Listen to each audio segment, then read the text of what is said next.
जय राम जय सिया राम, बोलो श्री राम जय सिया राम। कि नीलाम्बुजस्यामल कोमलांगं सीता समारोपित वामे भागम, पाणौ महासायक चारु चापम नमामि रामम रघुवंशनाथम। बवादि पोतम वर्ताग्रजंतम भक्त प्रियम बानकुल प्रदीपम, भूतादिनाथम भुवनाधिपत्यम भजामि रामम भवरोग वैद्यम। लोकाभिरामम रणरंगुधीरम राजीव नेत्रम रघुवंशनाथम, कारुण्य रूपम करुणाकरम तम श्रीरामचंद्रम शरणम प्रबद्धे।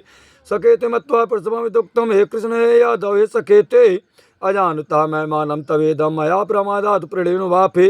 तुम्हें माता चा पिता तुम्हें बंदा सुसखा तुम्हें विद्या द्रवणम तुम्हें शर्मम देव देवा। शांताकारम जगसैनम पदमनाभम सुरेशम, विश्वाधारम गगन सदृशम मेघवर्णम शुभांगम, लक्ष्मीकांतम कमलनयनम योग विद्यारण्यम, वंदे विष्णुवं भवभयहरणं सर्वलोकैकनाथं। मनोजवं मारुतुल्यवेगं जितेन्द्रियं बुद्धिमतां वरिष्ठं, वातात्मजं वानरयूथमुख्यं श्रीरामदूतं शरणं प्रपद्ये। अच्युतं केशवं रामनारायणं कृष्णदामोदरं वासुदेवं हरिं, श्रीधरं माधवं गोपिकावल्लभं जानकीनायकं श्रीरामचन्द्रं भजे। ध्येयं सदा परवग्नवीष्टदोहं तीर्थास्पन्द्यं शिवरञ्च नित्यं शरणं, भूतार्त्यं प्रणतपालभवादिपूतं वन्दे महापुरुषते चरणारविन्दं।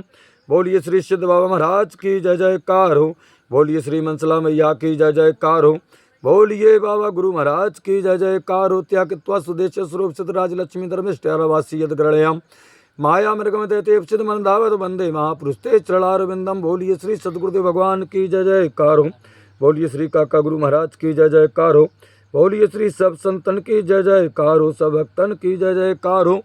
हे रामा पुरुषोत्तम नर हरे नारायण केशवा, हे गोविंदा करूँ तुझे गुणनिधे दामोदरम माधवा। हे कृष्णा कमलापते यदुपते सीतापते, श्रीपते वैकुंठाचपते चराचरपते लक्ष्मीपते हे पाहे माम। बोलिए सांचे दरबार की जय हो, बोलिए श्री व्यास जी महाराज की जय हो, बोलिए श्री गीता महारानी की जय जयकार हो, व्यास जी महाराज की जय जयकार हो। बोलिए समस्तों कथा प्रेमियों की भक्तजनों की जय जयकार हो। चलते हैं श्री खिरा पसरकार आश्रम ग्राम वीरपुरा, जिला जालौन, बुंदेलखंड, उत्तर प्रदेश, भारत। नित्य प्रतिदिन की तरह चलने वाली गीता कथा और इसके जस्ट उपरांत वाल्मीकि कथा।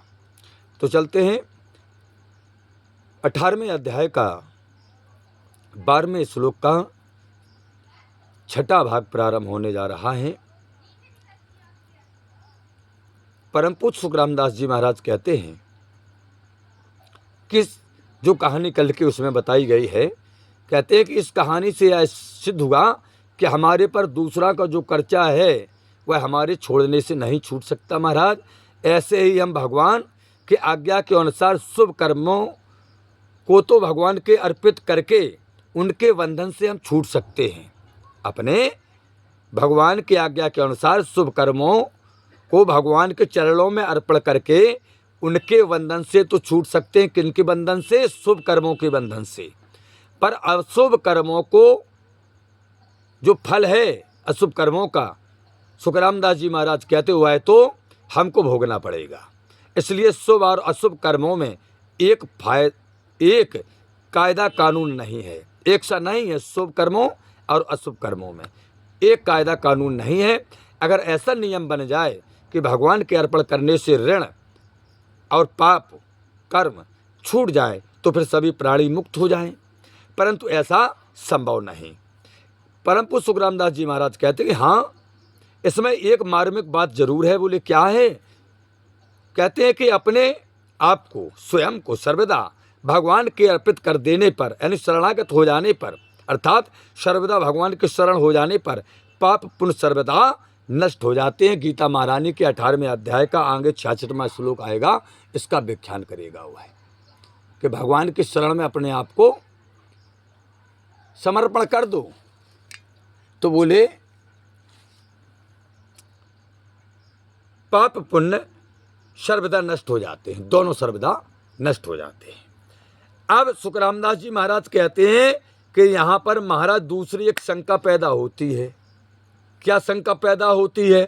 कि धना कि धन और भोगों की प्राप्ति प्रारब्ध कर्म के अनुसार होती है। बोले धन की और भोगों की जो हमें प्राप्ति होती है वर्तमान में, बोले ये हमारे प्रारब्धों के कर्मों के अनुसार होती है। ऐसी समझ में नहीं आती। बोले ऐसी सुखरामदास जी महाराज कहते हमारी समझ में तो नहीं आती है। और गीता महारानी भी कहती हैं कि ऐसा नहीं है। फिर कैसा है? बोले इसलिए नहीं आती क्योंकि हम देखते हैं कि इनकम टैक्स, सेल टैक्स आदि की चोरी करते हैं तो धन बच जाता है, और टैक्स पूरा देते हैं तो धन चला जाता है। तो धन का आना जाना प्रारब्ध के अधीन कहाँ होगा? या तो चोरी के ही अधीन हुआ। बोले प्रारब्ध के अधीन कैसे हो गया? बोले ये तो चोरी के अधीन हुआ है तुम्हारे, प्रारब्ध के अधीन कैसे होगा? इसका समाधान इस प्रकार है। परम पूज्य सुखरामदास जी महाराज कहते हैं कि समझें। किस प्रकार है कि वास्तव में धन प्राप्त करना और भोगना, किसको? भोग को। धन को प्राप्त करना, भोग को भोगना। किसमें? बोले वास्तव में इन दोनों में ही प्रारब्ध की प्रधानता है, परंतु इन दोनों में भी किसी का धन प्राप्ति का प्रारब्ध होता है, भोग का नहीं, और किसी का भोग का प्रारब्ध होता है, धन प्राप्ति का नहीं, तथा किसी का धन और भोग दोनों का ही प्रारब्ध होता है। जिसका धन प्राप्ति का प्रारब्ध तो है, पर भोग का प्रारब्ध नहीं। उसका धन की प्रारब्ध तो है कि तुम्हें धन मिलेगा वर्तमान में, लेकिन बोले भोग का प्रारब्ध नहीं है। किसी को भोग का प्रारब्ध है तो धन का प्रारब्ध नहीं है। इसके पास परम पूज्य सुखरामदास जी महाराज कहते हैं कि मान लो उसके पास लाखों रुपए रहने पर भी बीमारी के कारण वैद्य और डॉक्टर के मना करने पर, पैसा खूब है तुम्हारे पास, बोले लाखों करोड़ों हैं, लेकिन बीमारी के कारण वैद्य और डॉक्टर के मना करने पर वह भोगों को भोग नहीं सकता। डॉक्टर वैद्य ने कह दी कि चिटपिटी सब्जी नहीं खा पाओगे, दूध नहीं खा पाओगे, घी नहीं खा पाओगे, और थोड़े नियम संयम से रहना। बोले मोड़ी मोड़ा कितने हो गए? बोले महाराज 2-3 हैं। बोले तो हाँ, तो नियम संयम से रहना। बोले टीवी है इसमें ये नियम बहुत, और बोले खान पियन। तो बोले पैसा अब क्या करेगा? क्या करेगा पैसा? डॉक्टर ने मना कर दिया, वैद्य ने मना कर दिया। आगे कहते हैं उसको खाने में रूखा सूखा ही मिलता है, फिर मिलता है। जिसका भोग का प्रारब्ध तो है पर धन का प्रारब्ध नहीं है, उसके पास धन का अभाव होने पर भी उसके सुख आराम में किसी तरह की कमी नहीं होती है। बोले धन खूब नहीं होए, अगर भोग प्रारब्ध में है तो बोले वो बढ़िया तली तलाई सब्जी खाए और अपने मन के मुताबिक जीवन को भोगेगा। वो खूब धन नहीं होए वो लेवा के पास, अगर उसके प्रारब्ध में भोगों का भोग लिखा है तो वो भोग भोगेगा। धन हो या ना हो खाएगा वो। हाँ, वो भोग भोगेगा क्योंकि उसका प्रारब्ध है। हाँ, वह का जीव नुकसान नहीं कर रहा हो। उसको किसी की दया से, मित्रता से, काम धंधा मिल जाने से प्रारब्ध के अनुसार जीवन निर्वाह की सामग्री मिलती रहती है उसे, जिसका भोग प्रारब्ध लिखा है। मित्र की सहायता से, दोस्त की सहायता से, किसी कामकाज की सहायता से जीवन निर्वाह का उसका सामग्री मिलती रहेगी। क्यों? कि उसके प्रारब्ध में भोग लिखा है, धन नहीं लिखा तो नहीं लिखा हो। सुखरामदास जी महाराज कहते हैं कि अगर धन का प्रारब्ध नहीं है कि वर्तमान के जीवन में तुम्हें धन मिलेगा नहीं, धन से हीन रहोगे। क्यों? कि प्रारब्ध में नहीं है तुम्हारे में। तो बोले चोरी करने पर भी धन नहीं मिलेगा। बोले चोरी करी तुमने कि हम धन कर ले वे इकट्ठो, चोरी करी, पता पड़ गो, पुलिस आई पकड़ के ले गई, मालूम सब चलोगो, सजा हो गई, आजीवन कारावास होगा। जितने नंबर 2 की प्रॉपर्टी जमा करी थी बस सब चली गई, प्लॉट करे थे नंबर 2 के जाके छीने, बाकी छीने, बिल्डिंगें बनाई, सो योगी बाबा को बिल्डोजर चल गो, और संपत्ति तो चली ही गई, और जेल चले गए, यानी ऐसे लग गए, यानी कितने कितने नहीं लग गए महाराज। क्यों? कि चोरी से धन इकट्ठा किया तुमने, चोरी से सल्तनत खड़ी की है अपनी। सुखरामदास जी महाराज कहते हैं, गीता महारानी कहते हैं, प्रत्येक चोरी किसी प्रकार से प्रकट हो जाएगी तुम्हारी, बच नहीं सकोगी। चोरी तो प्रकट हो ही जाएगी, धन भी चला जाएगा तथा दंड और मिलेगा। यहाँ दंड मिले या ना मिले बोले, यहाँ तुम्हारे यहाँ सरकार फेवर की हो गई तो बोले दंड नहीं मिल सकत। तो सुखराम दास जी कहते हैं पर परलोक तो दंड जरूर मिलेगा तुम्हें परलोक में, है ना। अगर तुम्हें सरकार फेवर में मिल गई तो बचा ले जी, लेकिन परलोक में थोड़ी रिश्वत चल रही, ना फेवर की सरकार है भगवान के यहाँ, वहाँ तुम्हें चोरी का दंड जरूर मिलेगा। आगे सुखराम दास जी महाराज कहते हैं कि गीता महारानी कहती है कि उससे वह बच नहीं सकता भगवान के दंड से। अगर प्रारब्ध बस चोरी करने से धन मिल भी जाए तो भी उस धन का उपभोग नहीं हो सकेगा, बोले गलत जगह में जाएगा, गलत इस्तेमाल में जाएगा। वह धन बीमारी से, चोरी में, डाके में, मुकदमे में, ठगाई में चला जाएगा। तात्पर्य यह हुआ कि वह धन जितने दिन टिकने वाला है उतने ही दिन टिकेगा और फिर नष्ट हो जाएगा। इतना ही नहीं, गीता महारानी कहती है इनकम टैक्स आदि की चोरी करने से जो संस्कार भीतर पड़े हमारे, वे संस्कार जन्म जन्मांतर तक उसे चोरी करने के लिए उकसाते रहेंगे। बोले जब जन्म में अगर तुमने चोरी करी तो हर जन्म जन्मांतर तक जब चोरी के जो तुम्हें संस्कार हैं, बोले हर जन्म में तुम्हें उकसाते रहेंगे चोरी करने के लिए। संस्कार प्रबल होता है भैया, संस्कार प्रबल होता है, और वह उनके कारण दंड पाता रहेगा जीव। फिर सुखराम दास जी महाराज कहते हैं कि अगर धन का प्रारब्ध है तो कोई गोद ले लेगा। तुमने खूब धन नहीं हुए, प्रारब्ध है तो 200-250 बीघा वालों, बाकी बेचारे के नहीं है संतान। देखते हैं कितने लोग अस्पताल से बच्चा लाए थे, बोले तुम्हें गोद ले लेंगे। अथवा मरता हुआ कोई व्यक्ति उसके नाम से वसीयतनामा लिख देगा। बोले कोई मर रहा होए और खूब तुम्हारे भाग में वो नहीं लिखो होए धन प्रारब्ध, तो बोले वो अपनी वसीयत ही लिख के चाहो जी कि दिनेश बाबा ने यार कछू नहीं, हम तो मर ही रहा, हमारे को नहीं, लो यार दिनेश बाबा को लिखा दे। अगर प्रारब्ध में लिखा है धन प्राप्त, अथवा मकान बनाते समय नींव खोदते ही जमीन में गड़ा हुआ धन मिल जाएगा, अगर प्रारब्ध में लिखा है। गीता महारानी कहती हैं इस बात को। गीता महारानी कहती हैं कि अथवा मकान बनाते समय नींव खोदते ही जमीन में गड़ा हुआ धन मिल जाएगा, आदि आदि। अगर तुम्हारा प्रारब्ध में धन लिखा है मिलना, हाँ, इस प्रकार प्रारब्ध के अनुसार जो धन मिलने वाला है वह किसी न किसी कारण से मिलेगा ही तुम्हें। अगर तुम्हारे प्रारब्ध में लिखा है और जीवन के मृत्यु के अंतिम समय में लिखा है तो मृत्यु के अंतिम समय में मिल जाएगा, तुम्हें मिलेगा। जब लिखा होगा, जिस समय लिखा होगा, जिस उम्र पर लिखा होगा, उस समय पर तुम्हारा भाग उदय होगा। और लोग कहते हैं कि भैया देखो इस व्यक्ति के भाग 50 साल 55 साल पे खुले, इसके पास कुछ नहीं था, बहुत गरीबी होगी, लेकिन उसके प्रारब्ध में अगर धन मिलना लिखा था तो बोले देखो कच्ची मड़ैया की नींव खोद रहा हो तो वह धन में लगाओ, बोले 8-10 मंजिल की बिल्डिंग बन गई बाकी। तो कहते हैं गीता में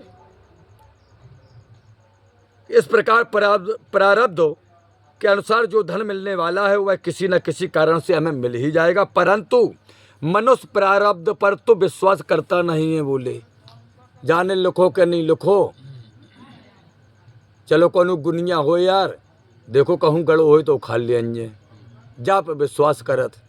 और जबकि प्रारब्ध में अगर लिखा होगा तो मिलेगा, कहीं कुछ नहीं करना तुम्हें। धारो आ है अगर प्रारब्ध में लिखो, और प्रारब्ध में नहीं लिखो तो बोले तुम कितने गुनिया नहीं, चाहे कछु कितने गड्ढा कर दिए, बोले तुम्हें कछु नहीं मिल। बाप की और जो कछु 4-6-10 बीघा हो बा और बैठ लो धन खुदाई में, पकड़ गए तो जेल चले जाओ। तो गीता महारानी कहती है कि मनुष्य प्रारब्ध पर तो विश्वास नहीं करता, कम से कम अपने पुरुषार्थ पर भी विश्वास नहीं करता कि हम मेहनत के से कमाकर खा लेंगे। बोले अपने पुरुषार्थ पे भी विश्वास नहीं करता, प्रारब्ध पे तो करता नहीं, बोले पुरुषार्थ पे भी नहीं करता कि चलो भैया मनुष्य का जीवन मिला है, हमारे प्रारब्ध में जो लिखा सो लिखा है, हम मेहनत करके अपनी कमाई से खाएंगे और बच्चों को खिलाएंगे। बोले इस पर भी विश्वास नहीं करता, इसी कारण उसकी चोरी आदि दुष्कर्मों में प्रवृत्त हो जाती है। बोले ना प्रारब्ध विश्वास, ना अपने भुजदंडों पुरुषार्थ पर विश्वास है कि ईमानदारी से मेहनत से करके खाएंगे। बोले सो वो है चोरी आदि दुष्कर्मों में उसकी वृत्ति हो जाती है, जिससे हृदय में जलन रहती है। फिर उसके हृदय में जलन रहती और दूसरों से छपाव करना पड़ता है। बोले कि पता नहीं पड़ जाए कि हम चोरी करके ले आए जो, तो छिपाने परत एक अंदर बराबर जलन सी पैदा रहती कि यार चोरी तो करिए, कहूँ पता ना पड़ जाए, तो बराबर जलन रहे तुम्हारे हृदय में भाई, एक आग। जेल चले जाए। अरे जेल नहीं कहो, समाज ही को डर होए। देखो जो पक्के चोर हो तो उन्हें समाज को डर नहीं होता। जो एक आता ही बेर चोरी करे या दो बेर करे और छिपा के करे, कब पकड़ो नहीं हो तो बाकी जो जलन रहे जब तक वो पकड़ो नहीं हुई कि यार अगर पकड़ गए तो समाज का कहे, घर के का कहें, और फिर पुलिस को डंडा बजे, योगी की सरकार है, जेल जे हैं जाने का नहीं हुआ है। तो हृदय में एक जलन पैदा रहेगी कि पकड़े जाने पर दंड जरूर मिलेगा। अगर मनुष्य विश्वास और संतोष रखे, क्या रखे? विश्वास किस पर? अपने प्रारब्ध पर, अपने प्रारब्ध रूपी बीज पर कि मैंने जो बोया होगा वो भगवान देंगे, उस पर अगर हमें विश्वास होगा और संतोष रखें तो हृदय में महान शांति, आनंद, प्रसन्नता रहती है। बोले किन व्यक्तियों के में? अरे बोले जो हमारा है, बोले वो भगवान हमको दे रहे हैं, तो आनंद से जीवन रूखी सूखी खा के अपने गुजार रहे हैं। और जिस दिन बोले अगर अच्छा भोजन नसीब होना होता तो बोले उस दिन होता हमारे घर में ना बने तो किसी का निमंत्रण आ जाता, उसके यहाँ अच्छा भोजन हमको मिलता, हमारे प्रारब्ध में लिखा है। सुखराम दास जी महाराज कहते हैं तो हृदय में महान शांति, आनंद, प्रसन्नता रहती है कि अगर विश्वास और संतोष अगर है तो अपने प्रारब्ध पर, तथा आने वाले धन भी आ जाता है। बोले अगर जो धन तुम्हारा है प्रारब्ध में ईमानदारी से चल रहे तो बोले आ जे फिर। और जितना जीने का प्रारब्ध है तुम्हारे, जितनी उम्र है प्रारब्ध से उम्र है, जितने जीने का प्रारब्ध है उतनी जीवन निर्वाह की सामग्री भी किसी न किसी तरह मिलती ही रहती है। बोले किसी न किसी तरह मिले, मरती वीरानो मेल है, भूखे नहीं सो हो। और अगर एक दो दिना को भूखे को प्रारब्ध लिखो तो बोले वो बीत जाए, खूब तुम्हारे पास करोड़ों रुपये धरे हुए, कोई ऐसी समस्या आ जाए तो आदमी परसी थरिया छोड़ के जाने पर तो दो दिन भोजन पेट में नहीं जात।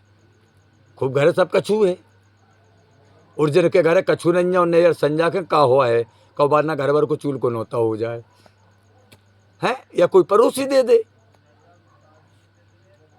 परम पूज्य सुखराम दास जी महाराज कहते हैं, गीता महारानी कहती हैं कि जैसे व्यापार में घाटा लगना, घर में किसी की मृत्यु होना, बिना कारण अपयश और अपमान होना आदि, ये प्रतिकूल परिस्थिति को कोई भी नहीं चाहता है, कोई नहीं चाहता कि ऐसा हो जाए, पर फिर भी वह आती हैं प्रतिकूल परिस्थिति। चाहता कोई नहीं है कि हमारे घर में कोई मर जाए, हमारे व्यापार में घाटा आ जाए, हमें अपयश लग जाए या अपमान हो जाए, कोई नहीं चाहता, लेकिन ऐसी परिस्थितियाँ आती हैं। ऐसे ही अनुकूल परिस्थिति भी आती हैं। अगर ऐसी परिस्थिति आती तो बोले ऐसे हमारे मन मुताबिक भी परिस्थितियाँ आती हैं, सुख दुख का जोड़ा है। अगर दुख आया तो सुख भी आएगा, सुख आया तो दुख भी आएगा, इसको कोई रोक नहीं सकता। गीता महारानी कहती हैं कि इसको कोई नहीं रोक सकता। बोले कितना भी बड़ा पैसा वाला क्यों ना हो, वो चाहे कि हमें दुख ना हो आए, हमारे परिवार दुखी न रहे, बोले कोई नहीं रोक सकता। और जिसके जीवन में सुख लिखा है तो बोले एक कौड़ी ना हो उसके जीवन में, हाँ कोई रही सोली ले लेगा, सुखी सुख है। श्रीमद् भागवत महापुराण के 11 में स्कंद के 8वें अध्याय का पहला श्लोक गीता महारानी में आया। सुखराम दास जी महाराज कहते श्रीमद् भागवत महापुराण के 11वें स्कंद के 8वें अध्याय का प्रथम श्लोक कहता है, सुख मैद्रिक्यम राजन स्वर्गे नरक योचा देहनाम यद यथा दुखम तस्मान ने छेत तद बुदाहा। श्रीमद् भागवत महापुराण का सुखराम दास जी महाराज कहते हैं कि श्लोक कहता कि सुख मैंद्रियकम राजन स्वर्गे नरक योचा देहिनाम यद तथा यथा दुखम ता स्मान ने छेत तद बुद्धा। हे राजन, प्राणियों के जैसे इच्छा के बिना प्रारब्ध अनुसार दुख प्राप्त होता है, प्राणियों को जैसे इच्छा के बिना प्रारब्ध के अनुसार दुख प्राप्त होता है, ऐसे ही इंद्रिय जन सुख स्वर्ग में और नरक में भी प्राप्त हमें होते हैं। अतः बुद्धिमान पुरुष को चाहिए, क्या चाहिए, कि वह उन सुखों की इच्छा कदापि ना करे। जैसे धन और भोग का प्रारब्ध अलग अलग होता है, अर्थात किसी का धन का प्रारब्ध होता है और किसी का भोग का प्रारब्ध होता है, ऐसे ही धर्म और मोक्ष का पुरुषार्थ भी अलग अलग होता है। अथवा अर्थात सुखरामदास जी महाराज कहते हैं कि गीता श्रीमद् भागवत महापुराण का वह श्लोक कहता है, सुख मैंद्रिक्याम राजान स्वर्गे नरक योचा देहनाम यद यथा दुखाम तस्मान्य छेतु तद बुधाहा। क्या कहता है? और कोई मोक्ष के लिए पुरुषार्थ करता है महाराज, तो धर्म के अनुष्ठान में ये शरीर, धन आदि वस्तुओं की मुक्तता रहती है और मोक्ष की प्राप्ति में भाव तथा विचार की मुक्तता रहती है। ठीक, यह कहना होता है और एक होना होता है। बोले एक तो कहना होता है और एक होना होता है, दोनों विभाग अलग अलग है, कहना और होना। करने की चीज है, कर्तव्य और होने की चीज है। करने की चीज है, कर्तव्य और होने की चीज है। फल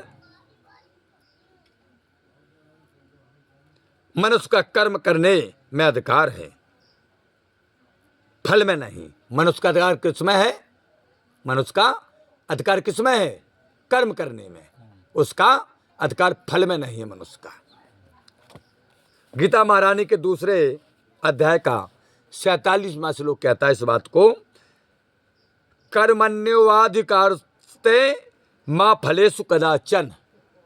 गीता महारानी के दूसरे अध्याय का 47वां श्लोक कहता है, कर्मण्योवाधिकारस्ते मां फलेषु कदाचन। इसका मतलब क्या हुआ? इसका तात्पर्य हुआ कि होने की पूर्ति प्रारब्ध के अनुसार अवश्य होती है। उसके लिए यह होना चाहिए और यह नहीं होना चाहिए, ऐसी इच्छा नहीं करनी चाहिए। और करने में शास्त्र तथा लोक मर्यादा के अनुसार हमें कर्तव्य कर्म करना चाहिए। करना क्या है? करना क्या है? बोले पुरुषार्थ के अधीन, पुरुषार्थ के अधीन है। और होना, करना क्या है? बोले पुरुषार्थ के अधीन, और होना प्रारब्ध के अधीन।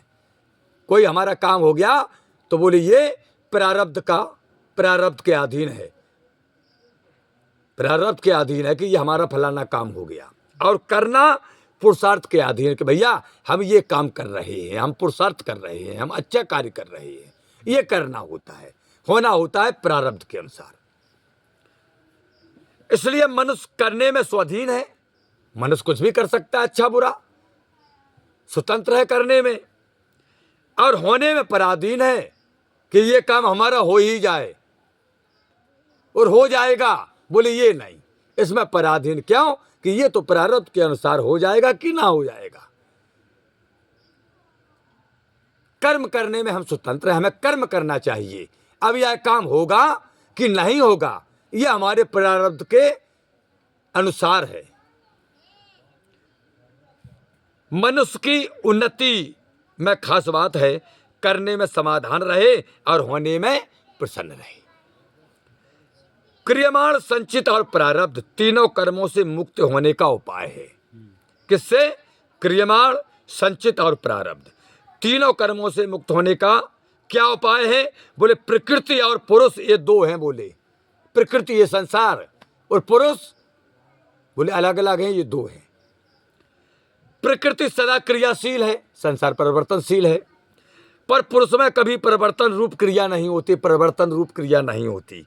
प्रकृति से अपना संबंध मानने वाला प्रकृति स्थित पुरुष ही कर्ता भोक्ता बनता है। बोले और जब वह प्रकृति से संबंध विच्छेद कर लेता है, अलग कर लेता है, अर्थात अपने स्वरूप में स्थित हो जाता, अपने आप को जान जाता कि अरे मैं तो अलग चीज हूं, कोई ऐसी चिड़िया हूं कि समय आने पर फिर उड़ जाऊंगी इससे, उसको जान जाता है, तब उस पर कोई भी कर्म लागू नहीं होता। बोले फिर कोई कर्म लागू नहीं होता जो अपने आप को पहचान जाता है, फिर उस पर कोई कर्म लागू नहीं होता। प्रारब्ध संबंधी अन्य बातें इस प्रकार हैं। किस प्रकार हैं? तो प्रारब्ध संबंधी अन्य बातें इस प्रकार हैं। अब वो जिस प्रकार हैं, समय हो चुका है। कल गीता महारानी के 18वें अध्याय के 12वें श्लोक का 7वां भाग प्रारंभ होगा। उसमें ये बताया जाएगा कि प्रारब्ध संबंधी अन्य बातें किस प्रकार हैं।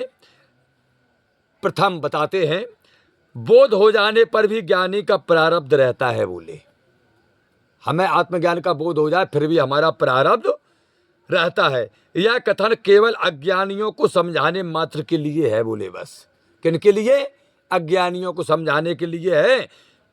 कारण कि अनुकूल या प्रतिकूल घटना का घट जाना ही तो प्रारब्ध है। अच्छी बात, अच्छा काम हमारा हो जाए या बुरा हो जाए, बोलिए प्रारब्ध पे है। प्राणी को सुखी या दुखी करना प्रारब्ध का काम है। बोले जीवन में सुख आया प्रारब्ध के अनुसार आया, हमारे कर्मों के अनुसार, दुख आया हमारे प्रारब्ध के कर्म के अनुसार आया। प्रत्युत अज्ञान का काम है। अज्ञान मिटने पर मनुष्य सुखी दुखी नहीं होता। बोले अज्ञान जब हमारा मिट जाता है तो फिर सुख दुख नहीं रहता। उसे केवल अनुकूलता प्रतिकूलता का ज्ञान होता है। ज्ञान होना दोषी नहीं है, प्रत्युत सुख दुख रूप विकार होना दोषी है। इसलिए वास्तव में ज्ञानी का प्रारब्ध नहीं होता। आज की कथा का समापन गीता महारानी का यहीं पर करते हैं। अब चलते हैं वाल्मीकि रामायण की ओर। बोलिए गीता महारानी की जय जयकार हो। बोलिए श्री व्यास जी महाराज की जय जयकार हो। बोलिए समस्तों संत महात्माओं की जय जयकार हो। बोलिए समस्त श्रोतागणों की जय जयकार हो। समस्त भक्तजनों के ऊपर माता गीता की कृपा बसती रहे और हमारे परम पूज्य सद्गुरुदेव भगवान साकेतवासी स्वामी श्री श्री 108 कालिदास जी महाराज पथरीधाम यमुना तीर पालसरने के पास, उनका आशीर्वाद समस्त भक्तजनों पर, कथा प्रेमियों पर सदा बरसता रहे। इसी कामना के साथ वाणी को विराम देते हैं। अब चलते हैं श्री वाल्मीकि रामायण की ओर। हरिओम शांति शांति।